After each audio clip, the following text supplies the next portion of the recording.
haikubali kwamba Pasaka ni kufa na kufufuka Bwana Yesu. Nisome Luka 2:41, msikilize Yesu. Luka 2:41. Okay, akasema kwamba basi wazee wake huenda Yerusalemu kila mwaka wakati wa sikukuu ya Pasaka. Simama kwanza. Wazee wa Yesu kumbe kila mwaka wanakwenda Yerusalemu wakati wa sikukuu ya nani? Ya Pasaka. Wazee wake Yesu. Endelea. 2 anasema ya kwamba na alipopata umri wake miaka 12 walipanda kama ilivyokuwa desturi ya sikukuu. Yesu naye kafanyaje kumbe? Alipanda. Endelea. Anakuambia kwamba walipokwisha kutimiza siku wakati wa kurudi kwao, yule mtoto Yesu alibaki nyuma huko Yerusalemu na wazee wake walikuwa hawana habari. Asante. Unajifunza nini? Yesu alikwenda kufanyaje kwenye Pasaka na wazee wake? Alikufana.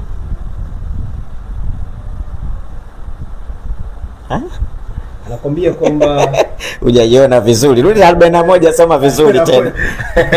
Soma vizuri. Basi wazee wake huenda Yerusalemu kila mwaka wakati wa sikukuu ya Pasaka. Wazee wa Yesu wakati Yesu kipo kitoto wanaenda Yerusalemu kila mwaka wakati wa sikukuu ya Pasaka. Kumbe wazee wa Yesu na Yesu mwenyewe. Endelea sasa kidogo. Na alipopata umri wake, na alipopata Yesu sasa umri wake miaka 12 ndio walipanda kama ilivyokuwa desturi ya sikukuu. Asante. Walipanda kama ilivyokuwa desturi ya wazee wake hawa. Si ndio? Endelea.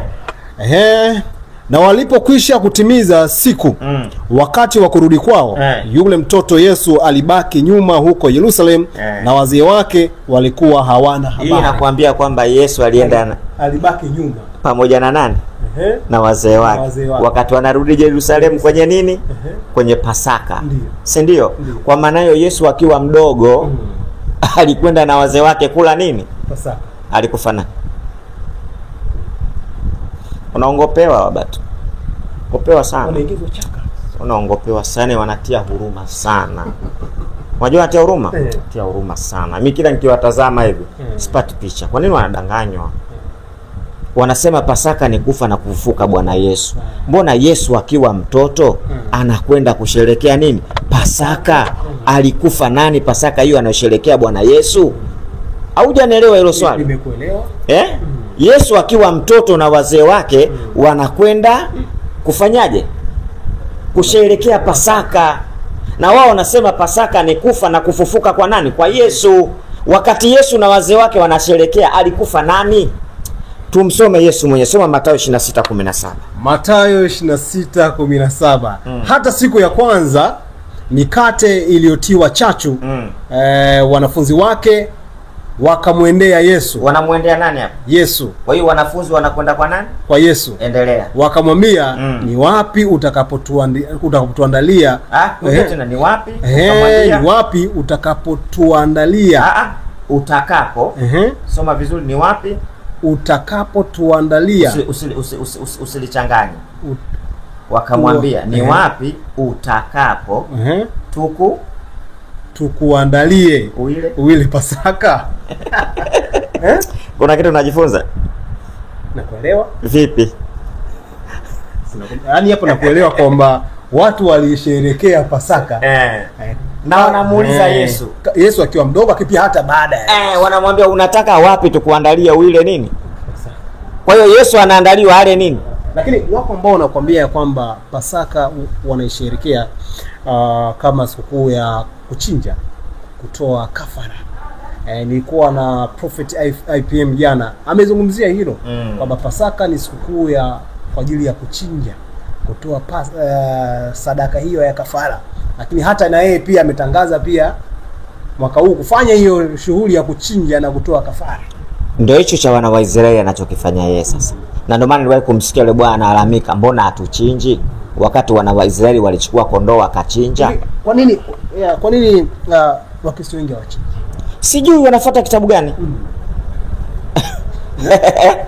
Yaani ukiniuliza mimi bato unanionea kwa sababu wajibu wao ndio wanatakiwa wajibu swali. Kwa nini hawachinji?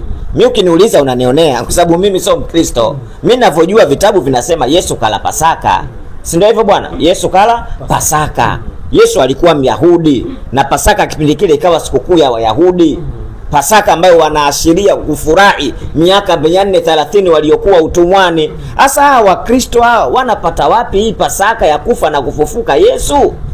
Ngoja nikumalizie na kitu uone Pasaka kipindi hiko ilikuwa ni sikukuu ya nani wakati wa Yesu. Soma Yohana, kitabu cha Yohana 4 mstari wa 6. Yohana 4 mstari wa 6. Kuna kitu utajifunza hapa kizuri, alafu watafute wa Kristo waambie bwana nielezeni hii aya ikoje. Yohana wachungaji na maaskofu si. Yohana 6:4. Maaskofu ukiwauliza watapata Yohana 6:4. Isome. Yohana 6:4 anakuambia kwamba na Pasaka sikukuu ya Wayahudi ilikuwa karibu. Anasema sikukuu yana Wayahudi. Wakristo wamepata. Kule Wayahudi na Wakristo tofauti hapa. Kabisa. Wayahudi na Wakristo tofauti. Hao wamepata. Kombe hii ni sikukuu ya Wayahudi na Waislamu. Ndio inavyosema ya Wayahudi. Sisi tunaamini Musa alikuwa Muislamu. Imani yetu ipo hivyo. Ndio maana tunasema sikukuu ya Kiislamu Wakristo wameiba tu. Wanadanganyia watu kwamba ni kufa na kufuka kwa Yesu. Uongo, hakuna andiko hilo. Mimi ninatoa kabisa, nasema mtu akinitolea hilo andiko nipo tayari kuacha Uislamu. Kumfuata IPM. Asa Ambaye alikuwa Muislamu akakimbia kuwa Mkristo. IPM kwanza ukimtazama vile anavyohubiri yenyewe anakutia mashaka. Hasa yeye kaenda kwenye Ukristo anaambia watu wachenje, Ukristo anachenja. Wewe umeona Ukristo anachenja? Mimi namuombea yule apate mwisho mwema. Aliwahi kuniambia niombee nipate mwisho mwema. Kweli? Kabisa. Kama mnawasiliana vizuri. Sana. Siku moja tukakutana TikTok akaniambia niombee nipate mwisho mwema. Nikamwambia na mimi nakuombea upate mwisho mwema. Yani, kabisa. Apate mwisho mwema, yani aongoke. Sasa kumbe mwisho mwema kufanyaje? Kuongoka. Alikuwa mwenzenu yule? Sijui, sina taarifa hiyo kama alikuwa mwenzetu. Hata akiwa kanisani kuna baadhi ya aya anazitoa katikati ya ibada ya waumini. Kani Uislamu yule. Au anatukana? Atukane Uislamu. Anafundisha vizuri sana. Mimi namuombea mwisho mwema. Yana anambia mimi mashehe wakubwa na hesabu unanikubali mno. Tunamkubali sana. Na ndio maana tunamwombea. Sisi hatuchukii mtu. Uislamu hauruhusu kumchukia mtu bato.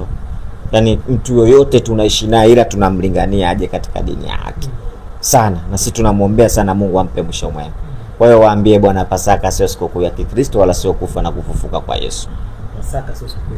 Yesu alikuwa mdogo kala Pasaka na akiwa mkubwa kala Pasaka. Ina maana alijitangulizia hitima yake mwenyewe. Wewe unavyoona kajitangulizia mimi hitima yangu na kula kabisa.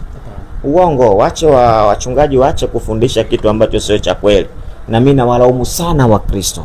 Kwa nini wao wanapenda kumsikiliza mtu bila kujua andiko lilipo? Ni tofauti na Uislamu bato. Sisi Uislamu ukisema jambo tu, aya, hadithi, lete dalili. Kwa nini wao mtu anatoa tu mdomoni, wao wanakubali? Dini haitaki hivyo. Umeelewa? Haikubali hivyo. Unatakiwa kuna mambo unasema bwana hilo limepatikana wapi kwenye mstari? Kwa sababu vitabu si vipo. Kuna haja gani mtu atuongoze kupitia katika mdomo wake au kupitia katika kichwa chake? Kuna haja gani? Haiwezekani. Kwa hiyo ni wasii wasome Biblia. Kwa hiyo Wakristo sikukuu yao ni ipi? Christmas. Hasa Christmas sikukuu. Nikikusomea Christmas tarehe 25 mwezi wa 12 alitokea matokeo ya ajabu. Hakuna Yesu hajazaliwa tarehe 25 mwezi wa 12. Hakuna. Kuna mstari huo. Kwa hiyo Ukristo umetokea wapi? Kama hivyo Ukristo ni umetungwa tu. Kwa sababu bato ukisema Kristo, ukizungumza Kristo, neno Kristo ni cheo. Kwa mujibu wa King James Version ya mwaka 1954. Ni cheo cha mtu. Ni cheo ambacho mtu huyo anatarajiwa kuwa kuhani au nabii au mfalme. Wa Yunani wanamuita Kristo. Umeelewa? Kwa hiyo ukisema Yesu Kristo, maana yake Kristo ni cheo.